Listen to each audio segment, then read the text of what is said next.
In actuality, seeing you bust your ass was sad to see. Mentally couldn't cope with all the prolonging tragedies. Lighting up a cigarette which seemed like the only thing to keep you stress-free, or that blunt you would roll to escape a harsh reality. That or suicide, but you tried to strive. You worked 2 jobs to try and provide. Stress was your ultimate enemy as you waited for each day of work to be over.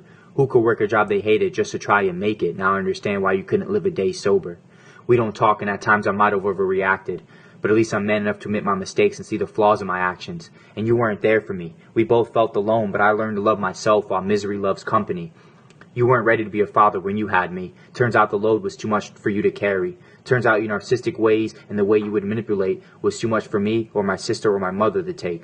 I learned you can't expect someone to love you if you couldn't love yourself. I guess you didn't love anyone, that, or you didn't know how to express how you felt.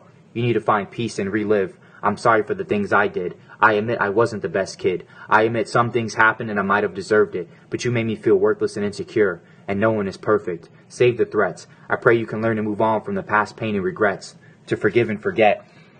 And you were so egotistic. How could happiness come from someone who's always pessimistic? You continuously bashed your son on his dreams for your sad excuse of what you call being realistic. But you can never seem to be optimistic. You are the result to your own reality, but it was too late for you to fix it. Too complacent, too afraid to step out of your comfort zone. When opportunity hit you in the face, you couldn't grip it or you missed it. You could only see the risks, never the big picture.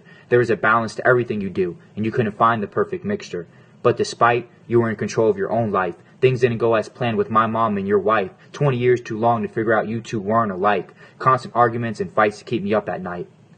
Constant years, constant fears, and constant tears from my sister as she's begging you two to stop it, prolonging a marriage that was controlling, abusive, and toxic. But I don't have hate for you. I pray you find peace in the things you do. I pray God helps you through. I pray for a postponed, sit at home and get stoned life you love so much, trying to get a hold of a life you could not clutch. But I pray for no more delay. I hope you reach and seek your aspirations, and happy Father's Day.